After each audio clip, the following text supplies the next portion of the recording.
Bugün sizleri İslam tasavvufunun en çarpıcı ve tartışmalı isimlerinden biri olan Hallacı Mansur'un hayatına götürüyorum.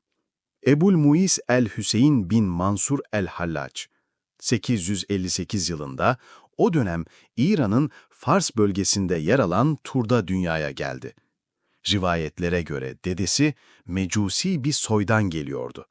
Düşünün, Mecusi köklerden gelip İslam tasavvufunun en radikal ve derin seslerinden biri haline gelmek.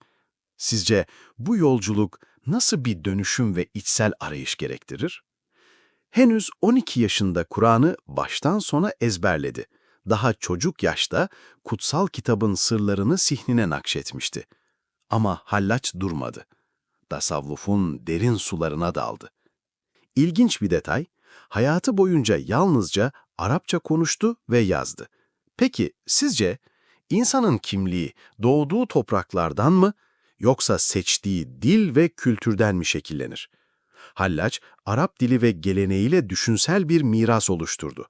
Ama yine de Fars kültürünün içinden yükseldi.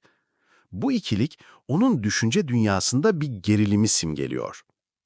Hallac'ın adı babasının mesleği olan pamuk yorgancılığından geliyordu. Hallac, pamukları temizleyen ve yorgan yapan kişiye denirdi. Ancak tasavvufi rivayetler işin çok daha derin olduğunu anlatır. Bir gün Mansur bir pamukçunun dükkanına girer. Parmağıyla işaret eder ve tüm pamuklar bir anda tertemiz olur. Bu mucize ona artık sadece pamukları diden değil, sırları diden, gönülleri altüst eden anlamında Hallacı Esrar unvanını kazandırır. Burada duralım. Sizce bu hikaye gerçek mi yoksa bir sembol mü? Pamukları diden el, zihinlerdeki düğümleri çözen, kalpleri arındıran bir el olabilir mi? İşte Hallac'ın hayatındaki o temel ikilik. Bir yandan sıradan bir insan, babasının mesleğiyle anılan genç. Öte yandan ruhani güçlere sahip bir bilge, sırların kapısını aralayan bir veli. Belki de bu zıtlık onun asırlardır süren cazibesinin kaynağı, maddenin ardında saklı manevi hakikat. Hallac'ın hayatının dönüm noktası enel hak, yani ben hakkım sözüdür. Hak, İslam'da hem gerçek, doğru anlamına gelir, hem de Allah'ın 99 isminden biri. Dönemin otoriteleri bunu ilahlık iddiası olarak gördü. Ama tasavvuf ehlinin gözünde bambaşkaydı. Hallaç bu sözü bir vecd ve istigrak anında, yani ruhani bir sarhoşluk halinde söylemişti. Tasavvufta buna şathiyat denir. Yani taşan, bilinçten değil aşktan fışkıran sözler. Düşünün, insan Allah'ı zikrederken kendi benliğini tamamen unutur. Ne ben kalır, ne dünya, ne akıl. Sadece ilahi aşk. Hallaç o an adeta bir ney gibi Allah'ın nefesiyle dolmuştu. Çağdaşı Şibli deliydi. Kendi aklıyla söylemedi ama kabul görmedi. Firavun'un beni kibirdi. Hallac'ın beni teslimiyet. Sizce ben yokum, var olan yalnızca haktır demek ilahlık iddiası mıdır yoksa bir hiçlik ilanı mı? Hallac'ın düşüncesi sonraki tasavvuf ekollerine öncülük etti. Vahdeti vücut ve vahdeti şuhud teorilerinin yolunu açtı. Ama dikkat, Hallac'ın anlayışı İbni Arabi'den farklıydı.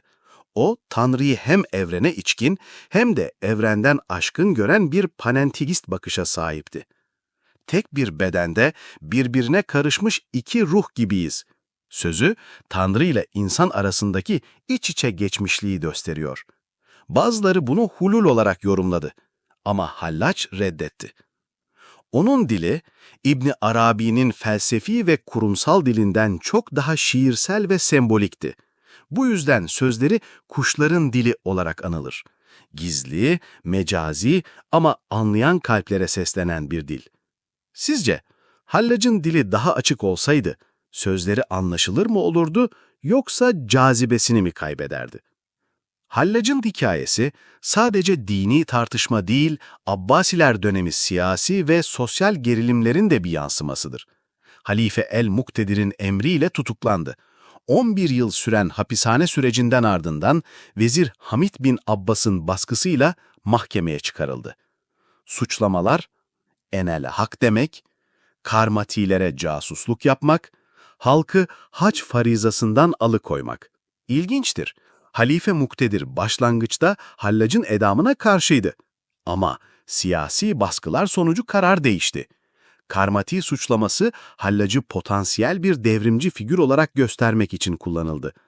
Sizce tarih boyunca radikal fikirler gerçekten fikirlerinden dolayı mı yoksa siyasetin oyunları yüzünden mi cezalandırılıyor? 26 Mart 922, tarihin en trajik idamlarından biri. Eller ve bacaklar kesildi, başı Dicle Nehri üzerindeki köprüye asıldı, vücudu yakıldı ve külleri nehre savuldu. Ama bu fiziksel yok oluş, hallacın manevi mirasını güçlendirdi. İdam sehpasına yürürken tebessüm etti. Taş atanlara tepki vermedi. Ama bir dostunun attığı güle ağladı. Beni tanımayanların attığı taşlar canımı yakmadı. Ancak halden anlayan bir dostun attığı gül kalbimi incitti. Son sözleri, Allah'ım bana bu işkenceyi reva görenleri affet. Beni öldürün. Yaşamım derinimde, derinim yaşamımdadır. Ölüm onun için bir düğün, bir vuslat anlamına geliyordu. Beden bir engel, ölüm ise manevi uyanışın kapısı. Hallac'ın en meşhur eseri Kitab-ı Tavasin dışında 49 risalesi kayıp. Bu kayıp eserler düşünce dünyasının derinliğini tam olarak anlamamızı engelliyor. Ama kalan eserleri bile Nur-u Muhammedi ve Hakikat-i Muhammediye kavramlarını gösteriyor. Onun ilmi saf akılla değil, ilahi aşk ve deneyimle kavranabilen bir manevi tecrübeydi. Yani Hallaç sırlarını sadece kelimelerle değil, yaşamıyla ve ölümüyle de anlatıyordu. Ve burada yine soruyorum. Gerçek bilgi kitaplarda mı saklıdır yoksa yaşam ve deneyimde mi ortaya çıkar?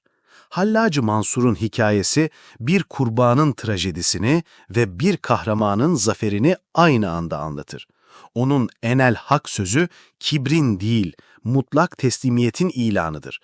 Ölümü ve yaşamı, bedenin ve aklın sınırlarını aşan, aşkın peşinde koşan her arayıcı için ilham verici bir anlatı olmaya devam ediyor. Kanalıma abone olmayı ve bildirimleri açmayı unutmayınız. Bir sonraki videomuzda görüşmek üzere.